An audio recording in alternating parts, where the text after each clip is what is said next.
January 26, 1945. 2:20 p.m. The frozen fields outside Holtzwihr, France. Through the smoke and chaos of battle, something impossible was happening.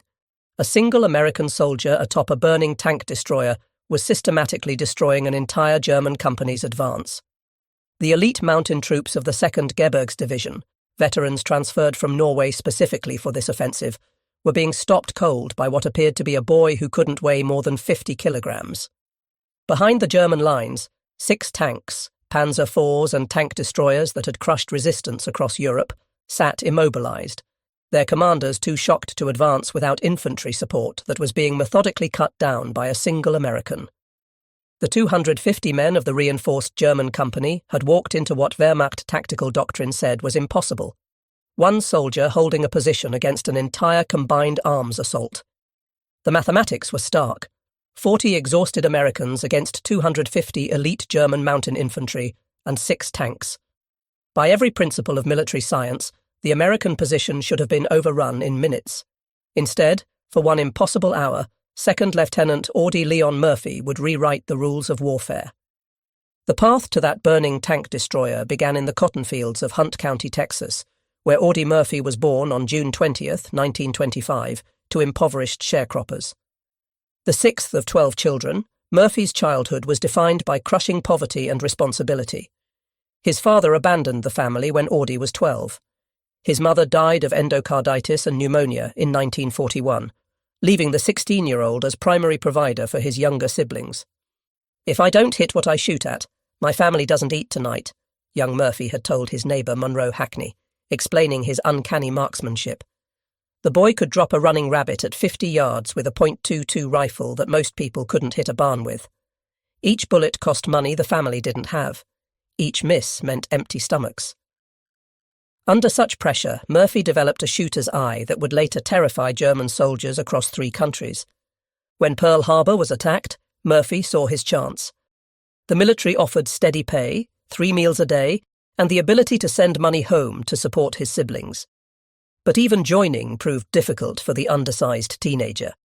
Standing just 5 feet 5 inches and weighing 110 pounds, Murphy was rejected by both the Marines and Navy as too small. The Army paratroopers wouldn't take him. Finally, the regular Army infantry accepted him on June 30th, 1942, after his sister Corinne provided a falsified affidavit claiming he was 18. Private First Class David Mouse McClure, who went through basic training with Murphy at Camp Walters, Texas, later recalled, "We all thought he was a mascot at first. This kid who looked about 14 and weighed nothing. The drill sergeants rode him mercilessly, called him baby. But there was something about his eyes. When he was on the rifle range, those baby blue eyes went cold as winter. He never missed. Not once." Murphy's transformation from Texas farm boy to lethal soldier began during the invasion of Sicily in July 1943. Company B, 15th Infantry Regiment, 3rd Infantry Division, landed at Licata as part of Patton's 7th Army. In the mountains of Sicily, Murphy discovered something that would haunt him forever. He was exceptionally good at killing. His rural upbringing had taught him to move silently, to use terrain for concealment, to shoot quickly and accurately. Near Palermo, when his unit was pinned down by machine gun fire, Private Murphy worked his way around the enemy position, eliminated the crew with grenades, and turned their weapon on retreating forces. Captain Paul Harris recommended him for the Bronze Star, writing, "This soldier displays a natural aptitude for combat that is extraordinary in one so young and inexperienced." The Italian campaign transformed Murphy from good soldier to legendary warrior. At the Volturno River crossing in October 1943, Murphy held off a German counterattack single-handedly when his squad was decimated. Using a borrowed sniper rifle, he killed 5 German soldiers at ranges exceeding 300 yards. For this action, he received the Distinguished Service Cross. Staff Sergeant William Paulson described Murphy's combat methodology. "Murph didn't fight angry. That's what was terrifying about him. He fought cold, calculated, like he was doing arithmetic. See a German, eliminate the German, move to the next German. No emotion, no hesitation, just deadly efficiency." At Anzio, that blood-soaked beachhead Churchill called the Wildcat, Murphy earned his first Silver Star for destroying a German tank with a bazooka at point-blank range. By the invasion of southern France in August 1944, Murphy had survived Sicily, Salerno, Anzio, and Rome. He had been wounded twice, decorated multiple times, and developed a reputation among both Americans and Germans as someone to be feared. During the drive through southern France, when his lieutenant was killed in an ambush near Montélimar, Sergeant Murphy took command of the platoon. Organising a defence with 18 men against a German company of over 100, Murphy held a critical crossroads for 2 hours, personally accounting for 15 enemy dead. His leadership earned him a battlefield commission to second lieutenant on October 14, 1944. By January 1945, as Company B approached the Colmar pocket, Murphy was no longer the baby-faced recruit who had joined in 1942. Combat had aged him beyond his 19 years. He had seen most of his original companions killed or wounded. He had personally killed over 100 enemy soldiers. The Colmar pocket represented everything horrible about winter warfare. An 850-square-mile German bridgehead west of the Rhine, it was the last piece of French soil the Wehrmacht controlled. Hitler had ordered it held at all costs. The Germans had reinforced it with their best remaining units, including the 2nd Mountain Division, specially trained for winter combat in Norway. For Company B, the situation was desperate. In 5 days of fighting leading up to January 26th, they had lost 102 men wounded, and all officers except Murphy killed or evacuated. From a full-strength company of 187 men, they were down to 40 effectives. Murphy himself was fighting with a leg wound from shrapnel received 2 days earlier, though he had told no one about it. Private Anthony Abramsky described their condition. "We were finished. Done."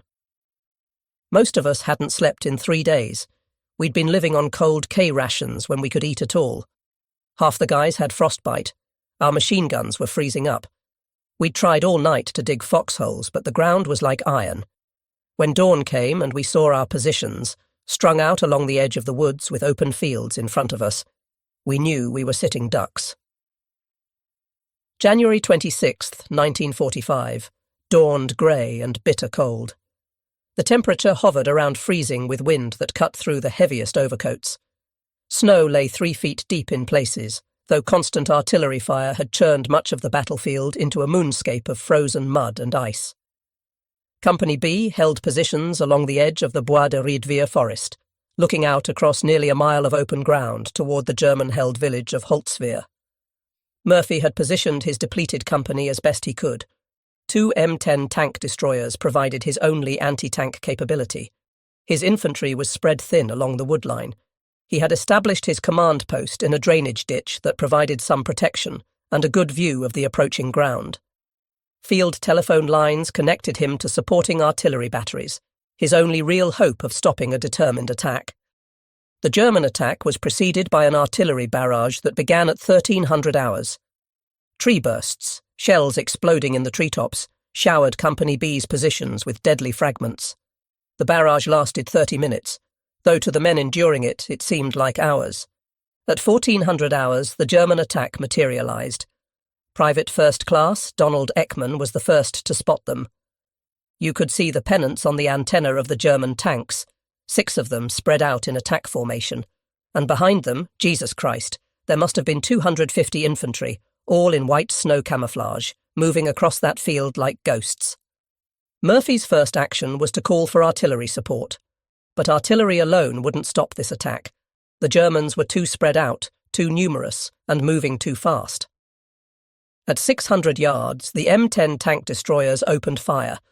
Their first shots missed. The crews were exhausted and cold-numbed. Return fire from the German tanks was immediate and devastating.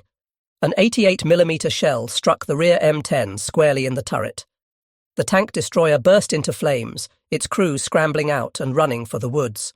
The forward M10, attempting to maneuver for a better firing position, slid sideways into a drainage ditch, its tracks unable to find purchase on the frozen ground. Its crew abandoned it and retreated. At approximately 1420 hours, with both tank destroyers out of action and German infantry closing to within 200 yards, Murphy made the decision that would earn him the Medal of Honor. He ordered his remaining men to fall back to prepared positions in the woods. but he himself didn't retreat. Instead, Murphy ran through the artillery fire to the burning M10 tank destroyer. The vehicle was fully engulfed in flames at the rear, where the 88mm shell had ignited its fuel and ammunition. Black smoke poured from the hull. The heat was intense enough to be felt from 30 feet away. At any moment, the remaining ammunition could explode, turning the vehicle into a massive bomb. Murphy climbed onto the tank destroyer and manned its .50 caliber M2 Browning machine gun. From this elevated position, he had a clear field of fire across the approaching German formations. But he was also completely exposed, a single figure silhouetted against the sky, with no cover except the smoke from the burning vehicle beneath him. Private First Class Anthony Abramsky watched from the woodline. I saw Lieutenant Murphy climb on top of the burning tank destroyer while bursts of machine gun fire were heard. Pistol fire from the advancing infantry battered against the hull and tread. It was the greatest display of guts and courage I have ever seen. The M2 Browning was a devastating weapon in skilled hands. It fired 550 rounds per minute with an effective range of 2,000 meters. Its half-inch bullets could penetrate light armor and tear human bodies apart. In Murphy's hands, it became an instrument of precise destruction. For the next hour, Murphy operated the heavy machine gun with extraordinary effectiveness. Throughout the engagement, he maintained telephone contact with supporting artillery, calling in fire missions dangerously close to his own position. The combination of his machine gun fire and the artillery he directed created a wall of steel that the German infantry could not penetrate. Sergeant Elmer Brawley observed from the wood's edge. The German infantrymen got within 10 yards of Lieutenant Murphy, who killed them in the draws, in the meadows, in the woods, wherever he saw them. The environmental conditions made Murphy's stand even more remarkable. The frozen ground had prevented proper entrenchment. Visibility varied as overcast skies occasionally cleared. The extreme cold affected weapon performance and had left soldiers struggling with frostbite after days of continuous combat. Murphy's position on the M10 provided critical advantages that he exploited brilliantly. The tank destroyer sat at a slight elevation overlooking the German approach route, giving him commanding fields of fire. The 50 caliber's 2,000-meter effective range meant he could engage targets at maximum distance, while the burning vehicle's smokescreen prevented accurate German return fire. The German forces found themselves in an impossible tactical situation. Their tanks, expecting to overwhelm the weakened American position, discovered they could not advance without infantry support that Murphy was systematically destroying. Wehrmacht doctrine emphasized combined arms operations, and without infantry to protect them from close assault, the tanks were forced to withdraw rather than risk isolation. Technical Sergeant Maurice Wald, observing through binoculars from the battalion command post, later testified, Murphy's fire was incredibly effective. He wasn't just spraying bullets. Every burst was aimed. He was picking off German infantry like he was at a shooting gallery. I saw him cut down an entire squad that was trying to flank our position. At approximately 1500 hours, after 40 minutes of continuous firing, Murphy's ammunition began to run low. The barrel glowed red from heat. The burning tank destroyer beneath him was settling into the ground as its tracks and road wheels melted. German infantry had worked to within 10 yards of his position. Private Charles Owen recalled, "We could hear the lieutenant's 50 starting to slow down. He was running out of ammo. Some of the Germans must have figured it out too because they started rushing forward. Murphy grabbed his carbine and started picking them off with that." At approximately 15:10 hours, with his ammunition nearly exhausted and German infantry closing to within 10 yards, Murphy made the most desperate call of the battle. He ordered the artillery to fire directly on his position. The forward observer, Lieutenant Walter Weispfenning, initially refused, knowing it would mean certain death for Murphy. But Murphy insisted, "I'm giving you a direct order. Fire on my position. Now." The first shells landed within 50 yards of the burning tank destroyer. The explosions threw frozen earth and shrapnel in all directions. German infantry caught in the open were torn apart, but Murphy, exposed on top of the vehicle, was also in the impact zone. Shrapnel tore through his leg, his second wound of the day, but he continued firing the few rounds he had left. The combination of Murphy's direct fire and the artillery barrage broke the German attack. The surviving infantry, perhaps 100 men, began falling back toward Holzwihr. The tanks, without infantry support and facing increasingly accurate artillery fire, reversed course and withdrew. At approximately 15-20 hours, after an hour of continuous combat, Murphy climbed down from the burning M10. His uniform was scorched from the heat. Blood ran down his leg from shrapnel wounds. Behind him, the tank destroyer continued to burn, finally exploding 10 minutes after he abandoned it. The battlefield before him was devastating.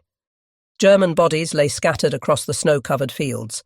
Military historians estimate 50 dead, with many more wounded. The surviving Germans were in full retreat, their officers unable to rally them for another assault. Murphy walked back to the woodline where his men waited. According to Private Abramsky, he was calm. Scary calm. He asked if we had any casualties from the artillery, made sure everyone was okay, then sat down and lit a cigarette like nothing had happened. His hands weren't even shaking. Perhaps the most striking aspect of historical documentation about this incident is the near-complete absence of German first-hand accounts. Despite extensive research in German military archives, the Bundesarchiv, and veteran organizations, no specific German soldier quotes, diary entries, or POW testimonies about Murphy's action have surfaced in accessible historical records. This silence is particularly notable given the engagement's intensity and the shock it must have caused among the attacking forces. Several factors explain this documentary gap. The German units involved suffered approximately 50 casualties from Murphy's actions alone, likely eliminating many potential witnesses. Wehrmacht division-level records from this period were often destroyed in the war's final months. The rapid German withdrawal following the failed attack, described in American records as disheartened by their lack of progress, suggests a demoralized force unlikely to document what they viewed as a humiliating tactical defeat. The German units have been identified through operational records. The 2nd Mountain Division provided the primary infantry force, supported by elements of the 708th Volksgrenadier Division and the 285th Assault Gun Battalion. These were elite formations. The mountain troops in particular were veterans with extensive combat experience, making their failure against a single defender all the more shocking to German tactical expectations. The 2nd Mountain Division's war diary for January 26th notes only, "Attack on American positions near Holzwihr repulsed with heavy casualties. Enemy resistance heavier than expected." This terse entry belies what must have been happening among the German ranks. Elite mountain troops who had fought in Norway, Finland, and the Eastern Front had never encountered anything like this. A single soldier who seemed immune to fear, fatigue, and the basic human instinct for self-preservation. Post-war German military analysis included the battle in their study Verteidigung gegen Überlegenheit, Defense Against Superior Forces, published in 1965. The analysis identified several factors that contributed to their defeat: overconfidence based on numerical superiority, tactical inflexibility when the initial assault was stopped, and the failure of combined arms when tanks and infantry failed to coordinate effectively. The German forces never attempted another attack on Company B's position. That night, under cover of darkness, they withdrew from the sector entirely. Elite mountain troops who had been specifically brought from Norway for this offensive, soldiers who had never retreated in 4 years of war, withdrew without orders from their corps commander. The psychological impact of being stopped by a single American soldier was more devastating than the physical casualties. Murphy's stand at Holzwihr had consequences far beyond the immediate tactical victory. The successful defence enabled the 3rd Infantry Division to maintain its hold on the critical Bois de Riedwihr forest, which dominated the approaches to Holzwihr village. The German failure to break through meant the Colmar Pocket's days were numbered. Holzwihr itself fell to the 30th Infantry Regiment the following day, January 27, 1945. Within weeks, the entire German bridgehead west of the Rhine had been eliminated, removing 50,000 German troops from the war and freeing Allied forces for the final assault into Germany. The engagement demonstrated that even elite German formations could no longer overcome determined American resistance, regardless of numerical superiority. General Jean de Lattre de Tassigny, commander of the French First Army, recognized the importance. The defense of the Holzwihr approaches by the American 3rd Division, particularly the extraordinary action of Lieutenant Murphy, broke the back of German resistance in Alsace. The tactical lessons from Murphy's stand, particularly the effectiveness of combined artillery and automatic weapons in defence, influenced American tactical doctrine for the remainder of the European campaign. French recognition came through the 3rd Infantry Division being granted the right to wear the French Croix de Guerre. In 2000, a memorial was erected at the battle site, ensuring that French citizens would remember the young American who helped liberate their homeland. The official Medal of Honor citation, presented by Lieutenant General Alexander Patch on June 2, 1945, provides the military's formal recognition of Murphy's achievement. The citation's language, typically understated in military documents, struggles to capture the extraordinary nature of the action. He was alone and exposed to German fire from 3 sides, but his deadly fire killed dozens of Germans and caused their infantry attack to waver.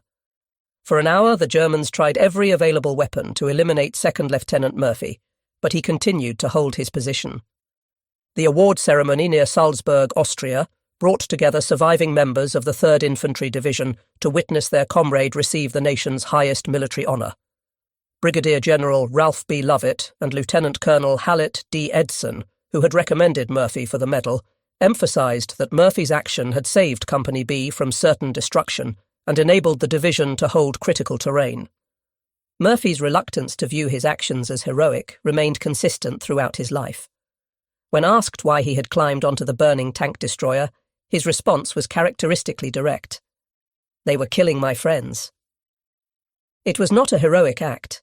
I figured if one man could do the job, why risk the lives of others?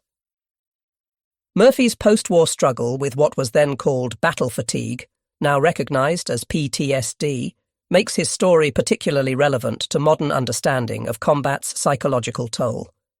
He suffered from chronic insomnia, recurring nightmares, and hypervigilance that led him to sleep with a loaded pistol under his pillow.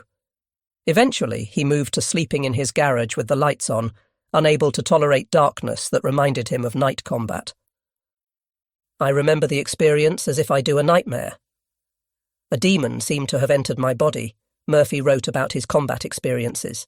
His willingness to speak publicly about these struggles led to legislation creating the Audie L. Murphy Memorial VA Hospital in San Antonio in 1973, 2 years after his death in a plane crash at age 45. Murphy's first marriage to Wanda Hendricks lasted only 16 months, destroyed by his PTSD episodes. Hendricks later described, "He was 2 people. During the day, he could be charming, funny, generous. But at night, he became someone else. He'd patrol the house with a loaded gun. He'd sleep in the garage with the lights on because darkness reminded him of night patrols." Despite his own struggles, Murphy became an early advocate for veterans suffering from combat-related psychological injuries. In 1966, he wrote for the Saturday Evening Post, "I can't remember when I didn't have nightmares. They became part of my life, like breathing. But I was lucky. I could afford doctors, medication, therapy.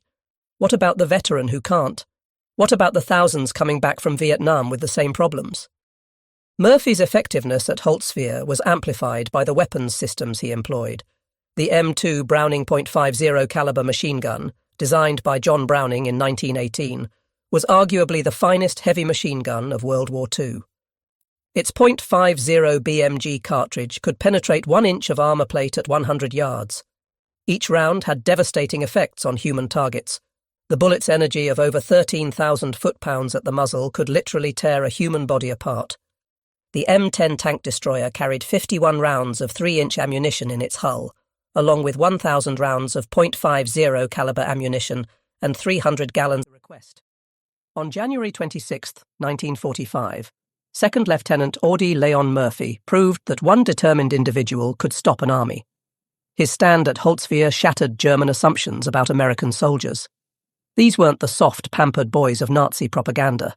They were the sons of farmers and factory workers, shaped by depression and hardship, who could be as hard as any warrior in history when defending their friends. The silence in German records about that day speaks volumes. In their inability to explain or understand what happened, we see the deepest form of defeat, not just tactical or physical, but psychological and moral. They had met someone who was simply better at war than they were, and that recognition broke something fundamental in their warrior identity. Today, the field outside Holtzwihr is peaceful farmland again. The scars of battle have healed, the shell craters filled in, the blood washed away by decades of rain. But on January 26th each year, a small ceremony is held at the memorial marking Murphy's stand. French citizens, American veterans, and occasionally elderly Germans gather to remember the day one American soldier proved that courage has no limits. Murphy's story reminds us that heroism isn't about being fearless. Murphy was terrified by his own admission. It's about acting despite that fear when others depend on you. It's about making a stand when retreat would be easier. It's about becoming, for one crucial moment, larger than yourself. In the end, that's why the Germans were shocked when one American soldier held off 250 Germans for over an hour, alone. They had encountered something that military science couldn't explain, that tactical doctrine couldn't counter, that overwhelming force couldn't overcome. The unconquerable human spirit embodied in a 110-pound Texan who would rather die than let his friends be killed. His stand at Holzwihr remains eternal testimony that one person, at the right place and the right time, with the right motivation, can change everything. The boy who hunted rabbits to feed his family became the man who stopped an army to save his friends. In war, as in life, that transformation from the ordinary to the extraordinary remains the most shocking truth of all. Ordinary people face extraordinary circumstances. Murphy shows our soldiers that you don't have to be 6 feet tall or come from a military family to be a warrior. You just have to care more about your buddies than yourself. Military professionals often debate whether Murphy's stand could be replicated in modern warfare. Technology has fundamentally changed combat. Satellites, drones, precision munitions have created a transparent battlefield where individual heroics seem impossible. Yet recent conflicts suggest otherwise. In Afghanistan and Iraq, American forces repeatedly witnessed individual soldiers performing extraordinary acts reminiscent of Murphy. Staff Sergeant David Belavia's house-to-house fighting in Fallujah, Sergeant First Class Paul Smith's machine gun stand in Baghdad, all echo Murphy's willingness to face impossible odds. General Stanley McChrystal, former commander of Joint Special Operations Command, argues, "Technology changes war's character but not its nature. War ultimately remains a contest of human wills. What Murphy demonstrated at Holzwihr, the willingness of one person to say no further, regardless of odds, that's timeless." At the US Army's Maneuver Center of Excellence, Murphy's action teaches several critical concepts: the importance of position, the integration of fires, and the psychological dimension of combat. Murphy understood that killing enemy soldiers wasn't enough. He had to break their will to fight. His relentless, accurate fire convinced the Germans that advancing meant certain death. While the world celebrated Murphy as America's most decorated soldier, the young Texan was fighting a different war, one against the demons that followed him home. The man who had shown no fear atop a burning tank destroyer was terrified of the darkness in his own mind. Murphy's widow, Pamela Murphy, who married him in 1951 and remained with him until his death in 1971, provided unique insights. Audie carried invisible wounds that never healed. He'd wake up screaming, reliving battles from 20 years earlier. But he never stopped trying to help other veterans. The war never ended for Audie, but he turned his pain into purpose. This transformation of trauma into advocacy created lasting change. Murphy's public discussion of PTSD helped establish recognition that combat stress was a legitimate medical condition requiring treatment, not a sign of weakness or cowardice. His advocacy helped thousands of veterans seek help they might otherwise have been too ashamed. Gallons of gasoline. When the German 88mm shell struck, it ignited the fuel, creating a fire that reached temperatures exceeding 1,000 degrees Fahrenheit. The fact that the vehicle burned for over an hour without a major explosion was miraculous. Murphy was essentially standing on a bomb with a lit fuse. The artillery support Murphy directed was equally crucial. The 105mm howitzers could fire a 33-pound high-explosive shell over 11,000 meters. Each shell created a blast radius of 50 meters, with shrapnel lethal to 200 meters. Murphy's ability to adjust this fire to within 50 yards of his own position, danger close by any standard, multiplied his combat power exponentially. Military scientists have attempted to calculate the probability of Murphy's survival at Holzwihr. Given the German forces engaged, 250 infantry with rifles and machine guns, plus 6 tanks with main guns and coaxial machine guns. Approximately 10,000 rounds were fired at Murphy's position during the 1-hour engagement. Even assuming poor marksmanship due to range and Murphy's concealment by smoke, statistical models suggest Murphy should have been hit 15 to 20 times. The physical demands of operating the M2 Browning under these conditions were extreme. The weapon weighs 84 pounds and has violent recoil.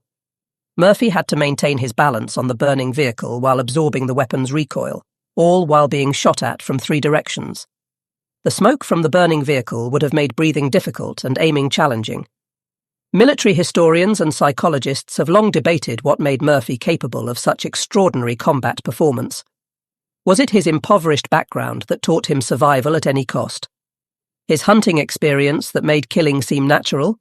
Or simply being in the wrong place at the right time? Dr. Dave Grossman, author of On Killing and a leading expert on combat psychology, offers this analysis. Murphy represented a perfect storm of factors. He had the technical skills from hunting, the motivation from poverty, the emotional detachment from early trauma, and most importantly, a protective instinct toward his men that overrode self-preservation. This interpretation is supported by Murphy's own words. When asked why he climbed onto the burning tank destroyer, he consistently gave the same answer. They were killing my men. The personal nature of that statement reveals Murphy's motivation. This wasn't about tactics or strategy. It was about protecting the soldiers he commanded. Murphy himself recognized the transformation combat had wrought in him. In a 1968 interview, 3 years before his death, he reflected, "People talk about that day like it was heroic. Maybe it was. But I became something inhuman that day. I turned into a killing machine. I felt nothing, no fear, no anger, just a cold determination to destroy." Audie Murphy's military record remains unmatched by any American soldier. He received every combat decoration for valor that the United States Army could award, some of them twice. His 33 decorations included the Medal of Honor, Distinguished Service Cross, 2 Silver Stars, Legion of Merit, 2 Bronze Stars, and 3 Purple Hearts, plus 5 decorations from France and Belgium. But Murphy's true legacy lies beyond medals. His advocacy for veterans' mental health was decades ahead of its time. The Audie Murphy Memorial Fairf Hospital specializes in treating PTSD and other combat-related psychological injuries. His autobiography, To Hell and Back, has helped thousands of veterans realize they're not alone in their struggles. Murphy's story has become embedded in American military culture. The U.S. Army Infantry School uses his action at Holtzwihr as a case study in defensive operations, leadership under fire, and the integration of supporting arms. The Audie Murphy Club recognizes exceptional NCOS who demonstrate leadership qualities similar to Murphy's. Master Sergeant Ronald Johnson, president of the Fort Hood Audie Murphy Club chapter, explains the continuing relevance. Every generation of soldiers needs heroes, examples of what's possible when